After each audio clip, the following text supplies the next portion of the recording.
croit avoir compris les marchés cette semaine. Détrompe-toi. Voici le podcast Marché Hebdo, où deux intelligences artificielles génératives, supervisées par un ex-gérant de portefeuille senior, analysent ce qui a vraiment fait bouger les marchés et pourquoi. Pas de langue de bois, pas de produits à vendre, pas de filtre politique. Juste une lecture macro claire des tendances globales et une interprétation des données comme un pro. C'est la finance repensée par l'IA. Aujourd'hui, pas demain. Tu veux rester à la page? Alors like, partage et abonne-toi. Tu ne trouveras pas ce niveau d'analyse chez ta banque ou sur TikTok. Et crois-nous, les 5 dernières minutes peuvent changer ta lecture de la semaine. C'est parti. Bienvenue à toutes et à tous pour notre tour d'horizon hebdomadaire des marchés finances. Fin août explosive, on peut le dire. Ah oui, c'était tout sauf calme. Exactement, loin de la torpeur habituelle. On a eu l'inflation, les tensions géopolitiques et puis surtout les manœuvres des banques centrales qui ont vraiment mis le feu aux poudres partout dans le monde. C'est ça, beaucoup d'agitation. Aujourd'hui, on va décortiquer ensemble les mouvements clés qui ont secoué la planète finance pour la semaine qui s'achève, là, ce 29 août 2025. Au programme, États-Unis, Europe, Royaume-Uni, Japon et la Chine. Un tour complet. Le grand tour habituel. Et comme toujours, on regarde vers l'avenir, les événements importants de la semaine prochaine et surtout notre top 5 des risques, les points chauds que tout investisseur doit avoir à l'œil. Indispensable. Allez, on plonge sans plus attendre. On commence par les États-Unis. Allons-y. Alors, les actions américaines, fin de semaine en légère baisse, mais attention, volume très faible juste avant le long week-end de Labor Day. Oui, classique avant un long week-end. Le S&P 500 cède 0,1%, le Nasdaq 0,2%, le Dow Jones aussi, moins 0,2%. Mais ce qui est intéressant, c'est le Russell 2000. Les petites capitalisations. Voilà, lui, il gagne 0,2% et c'est la 3e semaine de suite qu'il surperforme les grands indices. Alors, signe de rotation, peut-être? C'est une bonne question.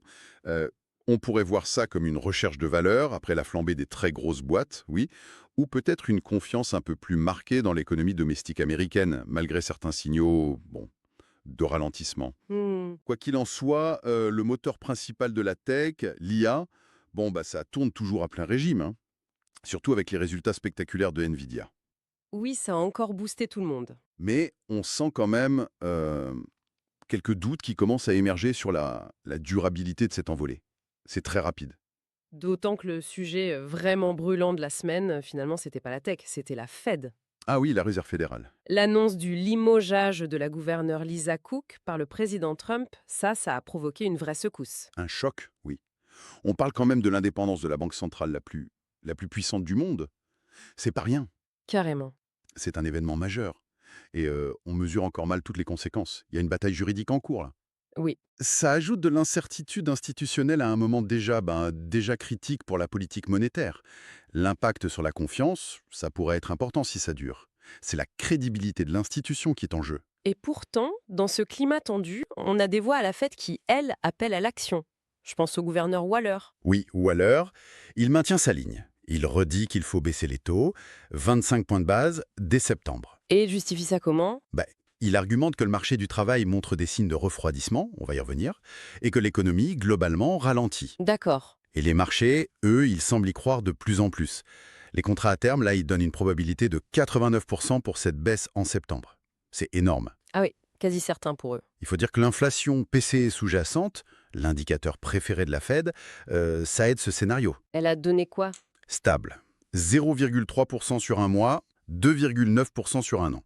Pas de mauvaise surprise de ce côté-là. Donc, ça laisse la porte ouverte à un assouplissement. D'autres chiffres importants cette semaine? Le PIB, non? Oui, la croissance du T2, révisée à la hausse, de 3,0% à 3,3%. Ah, c'est plutôt costaud, ça. Ça montre que les dépenses tiennent bon, en fait. C'est un chiffre solide tiré par la consommation et l'investissement des entreprises, oui. Mais il faut le lire avec d'autres signaux en parallèle. Comme? L'or, par exemple. Nouveau record historique. 3518 $ l'once. Waouh! Une hausse de 31% depuis janvier. C'est colossal. Clairement, les investisseurs cherchent des refuges. Contre l'inflation, peut-être, mais aussi contre cette incertitude autour de la Fed. Logique. Et le marché du travail, alors? Les inscriptions au chômage? Elles ont un peu baissé, mais c'est pas ça le plus important. Tous les regards sont tournés vers vendredi prochain. Le rapport mensuel sur l'emploi, le NFP. Exactement. Le fameux Non-Farm Payrolls. Ce sera décisif. Après le chiffre décevant de juillet, le marché veut voir si le ralentissement se confirme ou pas. Donc, pour résumer les US. C'est un cocktail complexe. D'un côté, l'espoir de baisse des taux qui soutient les marchés. De l'autre, l'affaire Cook qui jette une ombre institutionnelle et une croissance certes révisée en hausse, mais avec des signes de fatigue sur l'emploi. L'équilibre est précaire. Très clair. On change de décor. On traverse l'Atlantique. Allons en Europe. Et là, l'ambiance est nettement plus maussade. Indice dans le rouge vif. Le Stoxx 600 européen perd presque 2%. Oui. Le DAX allemand, moins 1,9%. Le CAC 40 français, oh là, ça dévisse dingue, moins 3,3%. Et même le FTSE 100 britannique recule de 1,4%. Qu'est-ce qui plombe comme ça les marchés européens ? Plusieurs choses en fait. L'incertitude américaine autour de la Fed, ça te pèse évidemment. L'euro s'est aussi un peu raffermi, ce qui aide pas les exportateurs. Mais le facteur principal, je crois, c'est le sentiment qui grandit que la BCE, la Banque Centrale Européenne, pourrait finalement ne pas baisser ses taux en septembre. Ah bon, la BCE jouerait les troubles faits, hein. Pourtant, l'économie en zone euro, elle ne surchauffe pas vraiment, si ? C'est tout le dilemme. C'est très clair dans les minutes de la dernière réunion de la BCE qui ont été publiées cette semaine.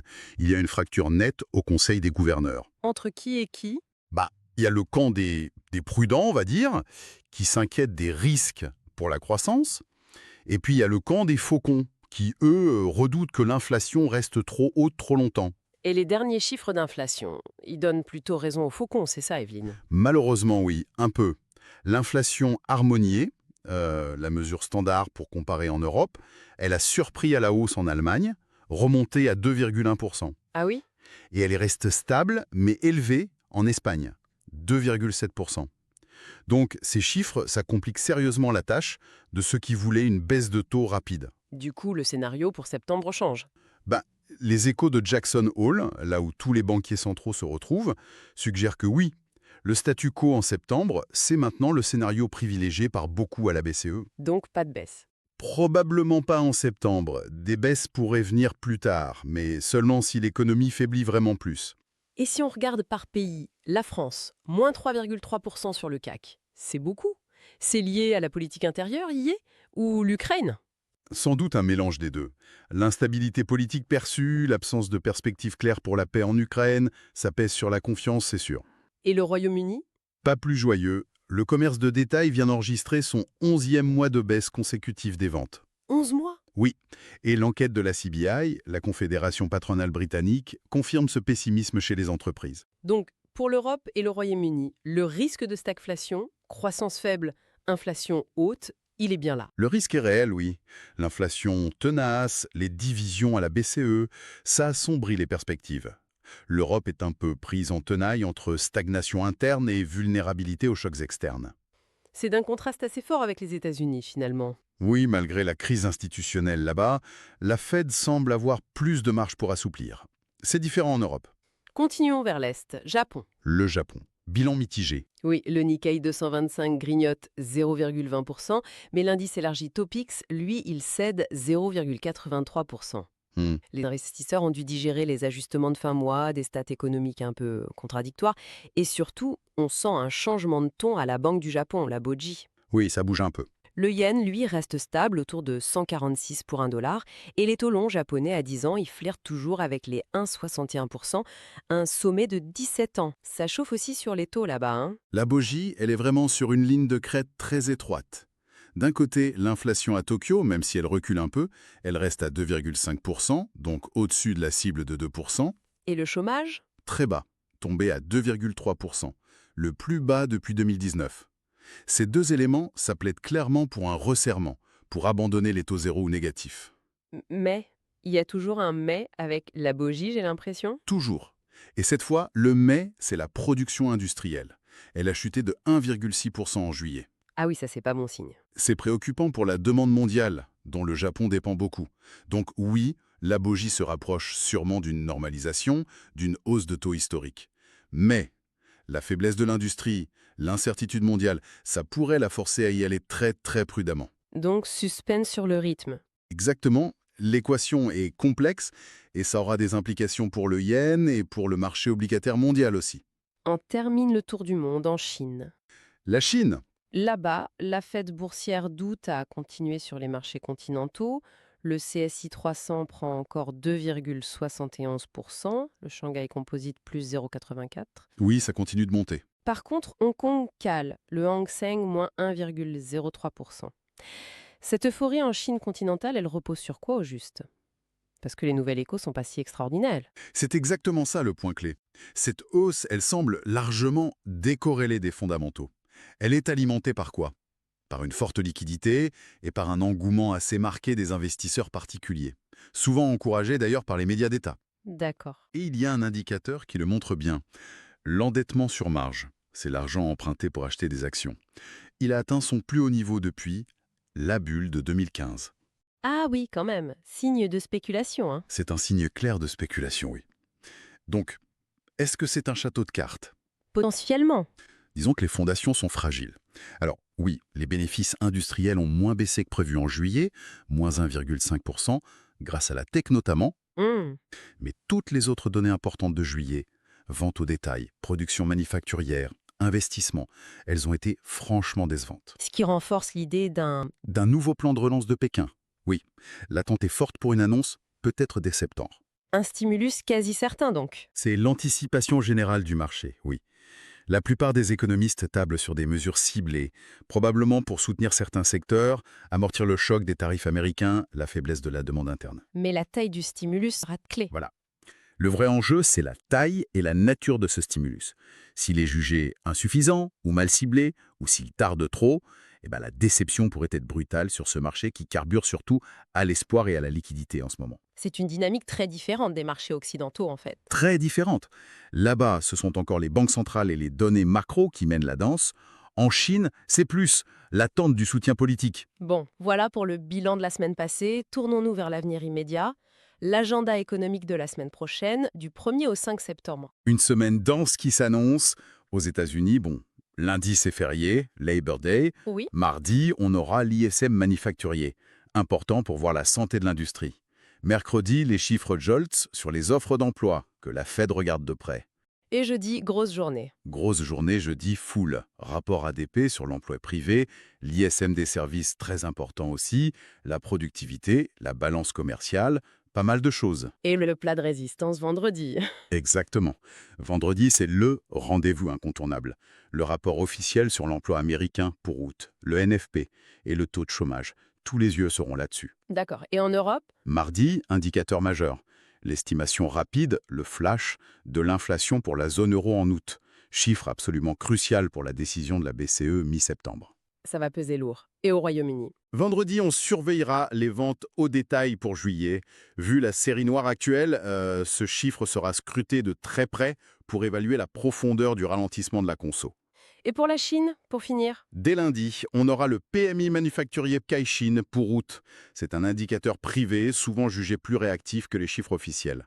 Ça donnera une idée de la tendance dans l'industrie et ça pourrait influencer le timing du stimulus qu'on attend tous. Parfait. On a l'agenda. Maintenant, la partie cruciale. Isolons les 5 points de friction. Les 5 risques majeurs qui pourraient faire tanguer les marchés la semaine prochaine. Allons-y. Risque numéro 1. Une nouvelle douche froide sur l'emploi américain. Le NFP de vendredi? C'est ça. Après le chiffre très faible de juillet, là, plus 73 000 créations seulement, le marché a peur que ce ne soit pas juste un accident, mais le début d'une vraie tendance baissière. Si le rapport de vendredi confirme un net ralentissement, alors là, les craintes de récession vont vraiment s'intensifier. Et ça pourrait forcer la Fed à agir plus vite ou plus fort que prévu, peut-être même en dehors de son calendrier habituel. C'est vraiment le chiffre à ne pas rater. D'accord. Risque numéro 2, la crise institutionnelle à la Fed. On en a parlé, l'affaire Cook. Oui, ce n'est pas anodin. Loin de là. L'enjeu, c'est la crédibilité de la Fed, la confiance des marchés dans son indépendance. Et si ça s'envenime? Si la politique s'immisce trop visiblement dans la politique monétaire, ça peut éroder durablement la confiance. Concrètement, ça veut dire quoi? hausse des primes de risque, une courbe des taux qui se quantifie encore plus, l'écart entre taux courts et longs qui grandit, souvent un signe d'inquiétude. Et une fuite vers les refuges? Et une fuite vers les valeurs refuges, exactement. Il faudra suivre de près les développements juridiques et les déclarations des autres membres de la Fed. Troisième zone de danger, l'inflation européenne qui ne veut pas céder. Oui, on l'a vu avec l'Allemagne, l'Espagne. Si l'inflation globale pour la zone euro, qu'on attend mardi, confirme cette résistance, Ça coince la BCE. ça la place dans une position extrêmement inconfortable, coincée entre une économie qui ralentit et une inflation qui reste trop haute. Le risque évident, c'est que les marchés revoient à la baisse leurs attentes de baisse des taux par la BCE, et ça pèserait lourd sur les actions européennes et peut-être sur les obligations aussi. Quatrième risque, le stimulus chinois. On l'attend, mais s'il déçoit. C'est le risque classique du acheter la rumeur, vendre la nouvelle. Le marché chinois a beaucoup monté en anticipant un soutien massif. Si les mesures annoncées ou si leur annonce tarde trop sont jugées timides, insuffisantes pour vraiment relancer l'économie, alors la correction pourrait être sévère. La hausse actuelle manque de base solide, elle est très dépendante de la liquidité et du sentiment. Le PMI Chine lundi donnera une indication. Une première indication sur l'urgence, oui. Et enfin, cinquième point d'attention, le consommateur britannique qui semble à bout de souffle. Le secteur de la vente au détail au Royaume-Uni est dans une spirale négative assez impressionnante, la pire depuis plus de 10 ans. C'est énorme. Si les chiffres de vendredi confirment cette tendance, ça renforcera pas seulement les craintes de récession, mais aussi celles de stagflation. Et ça limiterait beaucoup la marge de manœuvre de la Banque d'Angleterre, elle aussi coincée entre inflation et croissance en berne. Un nouveau mauvais chiffre pourrait vraiment plomber le moral outre-Manche. C'est une feuille de route bien chargée pour la semaine qui vient. Pour résumer, on sent une tension, là, palpable, à l'approche de septembre. Oui, une certaine anxiété. La crédibilité des banques centrales est sur le grill, la santé du marché du travail inquiète un peu partout, le contexte géo reste complexe, la liquidité, l'enthousiasme pour l'IA aux US, l'espoir de relance en Chine, ça a soutenu les actions. Mais l'équilibre semble de plus en plus fragile, non ? De plus en plus fragile, oui. Et le rapport sur l'emploi américain vendredi, ça s'annonce vraiment comme un juge de paix potentiel pour les attentes envers la Fed et pour l'orientation des marchés. Tout à fait. Ce sera un moment clé. Et si on prend un peu de hauteur, juste pour finir, au-delà des chiffres de la semaine, la vraie question de fond qui se pose, je trouve, c'est celle de la dynamique entre le politique et l'économique. C'est-à-dire, On voit une tension qui monte entre des interventions politiques de plus en plus visibles, l'affaire Cook à la Fed, c'est un exemple frappant, et des réalités économiques qui sont tenaces. L'inflation qui colle, la croissance qui s'essouffle. Comment cette friction va-t-elle redessiner les règles du jeu sur les marchés à moyen terme? Comment ça va impacter la confiance des investisseurs dans les institutions, celles qui sont garantes de la stabilité? C'est peut-être le début d'une nouvelle ère où les anciens schémas, ils ne fonctionnent plus tout à fait de la même manière. une perspective fascinante et un peu vertigineuse pour terminer. Voilà qui conclut notre analyse pour cette semaine. Merci de votre fidélité. Merci à tous. Et rendez-vous la semaine prochaine pour un nouveau décryptage affûté des marchés mondiaux. Vous êtes encore là? Alors vous êtes des nôtres, ceux qui veulent vraiment comprendre les marchés. Si ça vous a fait réfléchir autrement, likez, partagez et abonnez-vous. Des marchés plus intelligents ont besoin d'esprits plus affûtés. Développons ça ensemble. Nouveaux épisodes IA chaque semaine. Et si ce podcast parlait de votre secteur? Imaginez ce niveau d'analyse propulsé par l'IA, mais adapté à votre entreprise.